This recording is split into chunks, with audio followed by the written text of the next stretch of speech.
Some facts about GST, fun facts नहीं बोल सकता, सम फैक्ट्स हैं। सिंगल टैक्स स्ट्रक्चर, पर्पस यही था, एलिमिनेशन ऑफ मल्टीपल टैक्सेस।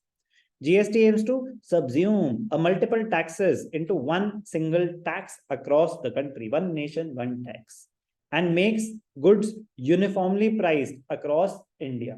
पहले स्टेट टैक्सेस सबके रेट्स अलग होते थे, तो सेम चीज की वैल्यू अलग हो सकती थी। अब काफी चीजों के प्राइसेस यूनिफॉर्म हो गए हैं, बाकी ट्रांसपोर्टेशन कॉस्ट तो अलग होती ही होती हैं, बट स्टिल टैक्सेस यूनिफॉर्म हो गए। Though in this process some goods become costly and some become cheaper, कुछ चीज होती थी कि वहां सस्ती पड़ रही हैं, वहां महंगी पड़ रही हैं। अब फ्लैट हो गया टैक्स, सब सेम हो गया, तो जो चीज सस्ती पड़ रही थी हो सकता है वो महंगी हो गई हो, और जो चीज हो सकती थी महंगी है वो सस्ती हो गई। कुछ भी हो सकता है, जरूरी नहीं कि सब कुछ सस्ता हुआ हो। पॉइंट ये है। Single tax structure, one nation one tax, affect on prices, purpose तो उनका प्राइसेस कम करना ही था। With the implementation of GST, luxury goods have become costlier while items of mass consumption have become cheaper. तो purpose भी यही था कि जो मास कंजम्पशन, जो बेसिक नेसेसिटीज हैं, वो सस्ते हो जाए। लग्जरीज तो टैक्सेस ज्यादा होते ही हैं, to reduce the gap between rich and poor. Consumption based tax, एक होता है मतलब ये destination based consumption tax, destination based consumption tax, consumption eventually consumer bear करेगा burden. It is a consumption based destination, sir अभी तो destination based था, destination based consumption tax एक ही बात होती है। डेस्टिनेशन, फाइनल डेस्टिनेशन, कंजम्पशन ही तो होती है।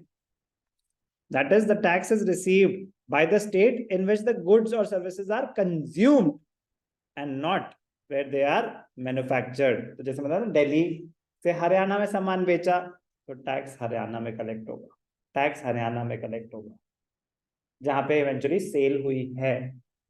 सर सेलर तो वहां था, सेल कहाँ हुई है, कंजम्पशन कहाँ होगी, destination based consumption tax. For example, if product manufactured in Tamil Nadu travels through the country and reaches Delhi, where the buyer or consumer pays tax, both the central and state government will share. मतलब दिल्ली में tax collect होगा, CGST SGST Delhi में जाएगा tax. Consumption based tax important है। Invoice matching, the Indian GST will have a mechanism of matching invoices. Input tax credit, अब समझ आएगा, जो मैंने इतनी कहानियां सुनाई उसका थोड़ा सा रिलेट कर पाओगे। Input tax credit of purchased goods and services will be available only when the inward supply details filed in by the buyer matches the outward supply details filled in by the supplier। कह रहा भाई साहब matching होगी। Farmer अगर report करेगा कि हाँ उसने आपको सामान बेचा, उसने आपसे इतना टैक्स कलेक्ट करा, तो ही एज अ मिलर आप जब बोलोगे कि मैंने इतना टैक्स पे करा, तो उसकी उससे रिपोर्ट से मैच करना चाहिए, तब आपको उसका बेनिफिट मिलेगा। तो टैक्स इवेजन बच सकती है ना, कि झूठ पे तो चलेंगे नहीं, आपने बोला उससे कोई फर्क नहीं पड़ता, दूसरा बंदा भी सेम बात करे, तब वो चीज मैच होगी, तब वो चीज मैच होगी। कोई भी डाउट, कोई भी डाउट?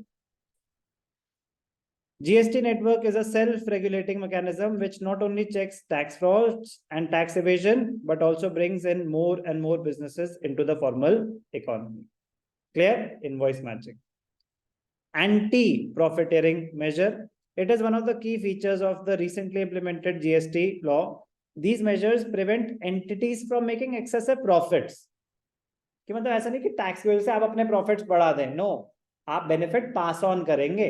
आप अगर आपको जीएसटी की वजह से बेनिफिट हुआ है कोई, कि मल्टीपल टैक्सेशन हट के सिंगल टैक्सेशन आ गई, तो अगर बिजनेस एंटिटीज को कोई बेनिफिट हुआ है, तो that benefit must be passed on to the consumer in the way of cheaper goods. As per anti-profiteering rules, the benefits of reduced GST tax rates and increased input tax credit should be passed on to the consumer in the form of reduced price. A national anti-profiteering authority has been constituted for efficient administration of these provisions. कह रही है, आप producers के benefit के लिए आया कि ease of taxation, tax compliance easy हो जाएगी, ease of doing business, but at the same time purpose था to reduce the price of the commodity. तो रिड्यूस हुआ, अगर कॉस्ट कम हुई, मार्केट प्राइस आपने कम नहीं करा तो प्रॉफिट मार्जिन आप खा गए ना, वो नहीं करना, वो नहीं करना, बेनिफिट पास ऑन करना, बेनिफिट पास ऑन करना, anti profiteering measure. Registration under GST Act, a business whose aggregate turnover exceeds 20 lakhs has to compulsorily register under GST. This limit is set as 10 lakhs for northeastern and hilly states. Limit revise हो गई है, ठीक है ना। Goods के लिए 40 लाख हो गई है, सर्विसेज के लिए 20 लाख है। गुड्स के लिए 40 लाख हो गई है, मतलब बेसिकली सर्विस, जैसे मैं सर्विस प्रोवाइडर हूँ तो हो गई सर्विसेज। एक होता है गुड्स, मेरी सामान की दुकान है, रिवाइज हुई है, 20 लाख पहले थी। एक सेकंड, चलो वेरीफाई कर लेते हैं। तो जैसे कि बताया, with effect from 1st April 2019 for those in exclusive supply of goods। तो एक होता है गुड्स, एक होता है सर्विसेज। आप क्या प्रोवाइड कर रहे हैं, गुड्स प्रोवाइड कर रहे हैं, तो it has been enhanced to 40 lakhs, 40 lakhs उसकी अपनी वो है एक्सेप्शंस। बट सर्विसेज के लिए सेम है, for service providers would continue to be the same. तो चेंज आया है, बट प्लीज अभी बुक में वही है, तो टेक्निकली तो 40 लाख होना चाहिए, बट स्टिल जब ये टॉपिक डिस्कस हो, अगर ये टॉपिक डिस्कस हो तो स्कूल में बात करना, ठीक है ना। अभी तो टाइम है बोर्ड्स में, बट स्टिल आपकी नॉलेज के लिए आपको बताना चाहिए कि पहले था गुड्स एंड सर्विसेज दोनों के लिए 20 लाख। सर्विस प्रोवाइडर, सर्विस, जैसे मैं सर्विस प्रोवाइडर हूं तो उसमें तो मार्जिन ही मार्जिन है, मतलब मैं कोई सामान बना थोड़ी ना रहा हूं, मेरे एफर्ट्स की वैल्यू है। बट जो गुड्स बना रहा है वो तो 10 का सामान 11 में, 12 में, 15 में, मतलब उसका तो एक मार्जिन है ना। कह रहे उसके लिए जीएसटी लिमिट थोड़ी बढ़ा दो, क्योंकि 40 लाख का टर्नओवर होना कोई बड़ी बात नहीं है। 40 लाख का टर्नओवर मतलब 40 लाख का उसने सामान बेचा, 40 लाख का सामान बेचेगा तो वो खुद कमाएगा, चलो 20%, 8 लाख कमाएगा। लेकिन जो सर्विस प्रोवाइडर है उसका तो प्रॉफिट मार्जिन ज्यादा हो सकता है, क्योंकि उसके खर्चे लिमिटेड होते हैं। तो इसलिए दोनों के लिमिट्स अलग कर दी, पर्पस ये था।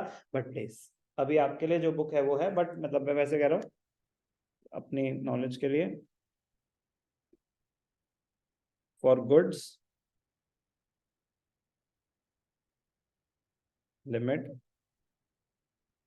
एनहांस टू 40 लाख, क्या था 1 अप्रैल 19। बट स्टिल ये अभी आपके लिए सिर्फ नॉलेज से एक है, ठीक है ना।